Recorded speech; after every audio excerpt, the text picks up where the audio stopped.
नमस्कार दोस्तों। प्रस्तुत है मन्नू भंडारी द्वारा लिखी कहानी दो कलाकार। एरोनी उठ, कहते हुए चादर खींचकर चित्रा ने सोती हुई अरुणा को झकझोर कर उठा दिया। अरे क्या है?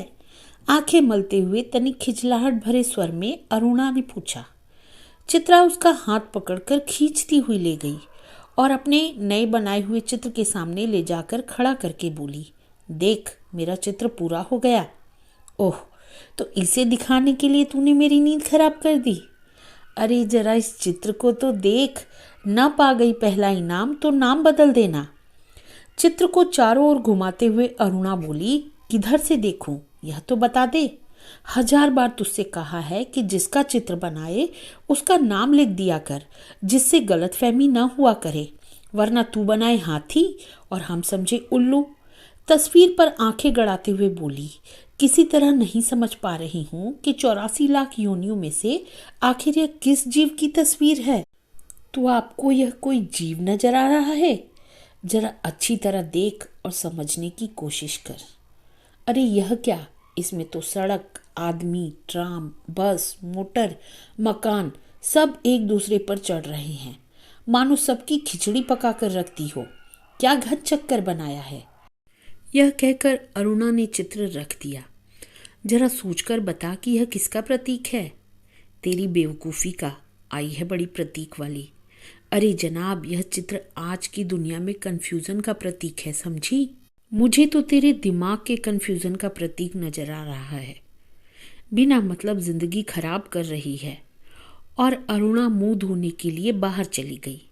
लौटी तो देखा 3-4 बच्चे उसके कमरे के दरवाजे पर खड़े उसकी प्रतीक्षा कर रहे हैं।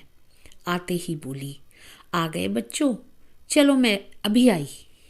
क्या ये बंदर पाल रखे हैं तूने? फिर जरा हंसकर चित्रा बोली, एक दिन तेरी पाठशाला का चित्र बनाना होगा। लोगों को दिखाया करेंगे कि हमारी एक मित्र साहिबा थी जो बस्ती के चौकीदारों, नौकरों और चपरासियों के बच्चों को पढ़ा पढ़ा कर ही अपने को भारी पंडिताइन और समाज सेविका समझती थी। 4 बजते ही कॉलेज से सारी लड़कियां लौट आई, पर अरुणा नहीं लौटी।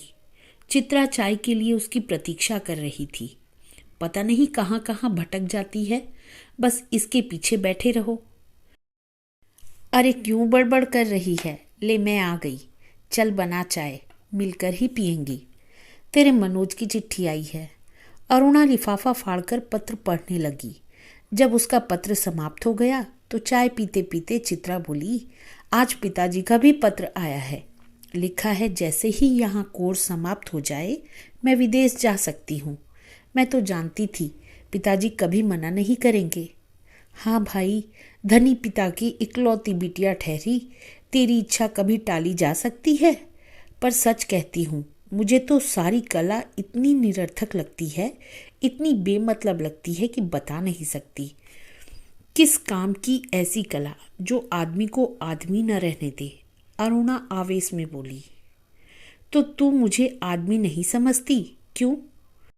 तुझे दुनिया से कोई मतलब नहीं, दूसरों से कोई मतलब नहीं, बस 24 घंटे अपने रंग और तुलिकाओं में डूबी रहती है। दुनिया में कितनी बड़ी घटना घट जाए, पर यदि उसमें तेरे चित्र के लिए आइडिया नहीं तो तेरे लिए वह घटना कोई महत्व नहीं रखती। हर घड़ी, हर जगह और हर चीज में तू अपने चित्रों के लिए मॉडल खोजा करती है। कागज पर इन निर्जीव चित्रों को बनाने के बजाय 2-4 की जिंदगी क्यों नहीं बना देती? तेरे पास सामर्थ्य है, साधन है। वह काम तो तेरे लिए छोड़ दिया। मैं चली जाऊंगी तो जल्दी से सारी दुनिया का कल्याण करने के लिए झंडा लेकर निकल पड़ना। और चित्रा हंस पड़ी। 3 दिन से मूसलाधार वर्षा हो रही थी। रोज अखबारों में बाढ़ की खबरें आती थी। बाढ़ पीड़ितों की दशा बिगड़ती जा रही थी और वर्षा थी कि थमने का नाम नहीं लेती थी। अरुणा सारा दिन चंदा इकट्ठा करने में व्यस्त रहती। एक दिन आखिर चित्रा ने कह दिया, तेरे इम्तिहान सिर पर आ रहे हैं, कुछ पढ़ती लिखती है नहीं, सारा दिन बस भटकती रहती है। माता पिता क्या सोचेंगे कि इतना पैसा बेकार ही पानी में बहाया। आज शाम को स्वयं सेवकों का एक दल जा रहा है। प्रिंसिपल से अनुमति ले ली है। मैं भी उनके साथ ही जा रही हूँ। चित्रा की बात को बिना सुने उसने कहा। शाम को अरुणा चली गई। 15 दिन बाद वह लौटी तो उसकी हालत काफी खस्ता हो रही थी। सूरत ऐसी निकल आई थी मानो 6 महीने से बीमार हो। चित्रा उस समय गुरुदेव के पास गई हुई थी। अरुणा नहा धोकर खा पीकर लेटने लगी। तभी उसकी नज़र चित्रा के नए चित्रों की ओर गई। 3 चित्र बना रखे थे। तीनों बाढ़ के चित्र थे। जो दृश्य वह अपनी आंखों से देखकर आ रही थी वैसे ही दृश्य यहाँ भी अंकित थे। उसका मन जाने कैसा कैसा हो गया। शाम को चित्रा लौटी तो अरुणा को देखकर बड़ी प्रसन्न हुई। क्यों चित्रा, तेरा जाने का तय हो गया? हाँ, अगले बुध को मैं घर जाऊंगी और बस 1 सप्ताह बाद हिंदुस्तान की सीमा के बाहर पहुंच जाऊंगी। उल्लास उसके स्वर में छलका पड़ रहा था। सच कह रही है, तू चली जाएगी चित्रा? 6 साल से साथ रहते रहते यह बात तो मैं भूल गई कि कभी अलग भी होना पड़ेगा। तू चली जाएगी तो मैं कैसे रहूंगी? उदासी भरे स्वर में अरुणा ने पूछा। लगा जैसे स्वयं से ही पूछ रही हो।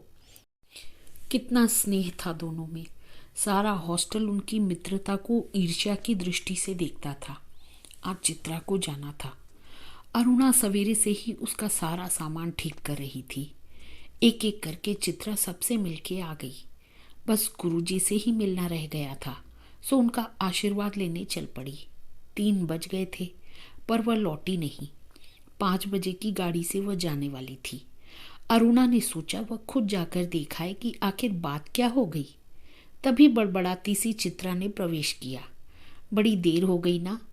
अरे क्या करूं, बस कुछ ऐसा हो गया कि रुकना ही पड़ा। आखिर क्या हो गया ऐसा जो रुकना ही पड़ा? सुने तो 2-3 कंठ एक साथ बोले। गर्ग स्टोर के सामने पेड़ के नीचे अक्सर एक भिखारिन बैठा रहा करती थी ना। लौटी तो देखा कि वह वहीं मरी पड़ी है और उसके दोनों बच्चे उसके सूखे शरीर से चिपककर बुरी तरह से रो रहे हैं। जाने क्या था उस सारे दृश्य में कि मैं अपने को रोक नहीं सकी। एक रफ सा स्केच बना ही डाला। बस इसी में देर हो गई। 4:30 बजे चित्रा हॉस्टल के फाटक पर आ गई और तब तक अरुणा का कहीं पता नहीं था। बहुत सारी लड़कियां उसे छोड़ने स्टेशन तक भी गई पर चित्रा की आंखें बराबर अरुणा को ढूंढ रही थी। 5 भी बज गए। रेल चल पड़ी पर अरुणा न आई सो न आई। विदेश जाकर चित्रा तन मन से अपने काम में जुट गई। उसकी लगन ने उसकी कला को निखार दिया। विदेश में उसके चित्रों की धूम मच गई। भिखारिन और 2 अनाथ बच्चों के उस चित्र की प्रशंसा में तो अखबारों के कॉलम भर गए। शोहरत के ऊंचे कगार पर बैठी चित्रा जैसे अपना पिछला सब कुछ भूल गई। पहले वर्ष तो अरुणा से पत्र व्यवहार बड़े नियमित रूप से चला, फिर कम होते होते एकदम बंद हो गया। पिछले 1 साल से तो उसे यह भी नहीं मालूम था कि वह कहाँ है। अनेक प्रतियोगिताओं में उसका अनाथ शीर्षक वाला चित्र प्रथम पुरस्कार पा चुका था। जाने क्या था उस चित्र में, जो देखता चकित रह जाता। 3 साल बाद जब वह भारत लौटी तो बड़ा स्वागत हुआ उसका। अखबारों में उसकी कला पर, उसके जीवन पर अनेक लेख छपे। पिता अपनी इकलौती बिटिया की इस सफलता पर बहुत प्रसन्न थे। दिल्ली में उसके चित्रों की प्रदर्शनी का विराट आयोजन किया गया। उद्घाटन करने के लिए चित्रा को ही बुलाया गया। उस भीड़ भाड़ में अचानक उसकी भेंट अरुणा से हो गई। रूनी कहकर चित्रा भीड़ की उपस्थिति को भूलकर अरुणा के गले से लिपट गई। तुझे कब से चित्र देखने का शौक हो गया रूनी? चित्रों को नहीं, चित्रा को देखने आई थी। तू तो एकदम भूल ही गई। अरे ये बच्चे किसके हैं? 2 प्यारे से बच्चे अरुणिया से सटे खड़े थे। लड़के की उम्र 10 साल की होगी तो लड़की की कोई 8। मेरे बच्चे हैं और किसके। ये तुम्हारी चित्रा मौसी है, नमस्ते करो अपनी मौसी को, अरुणा ने आदेश दिया। बच्चों ने बड़े आदर से नमस्ते किया पर चित्रा अपाक होकर कभी बच्चों को और कभी अरुणा का मुंह देख रही थी।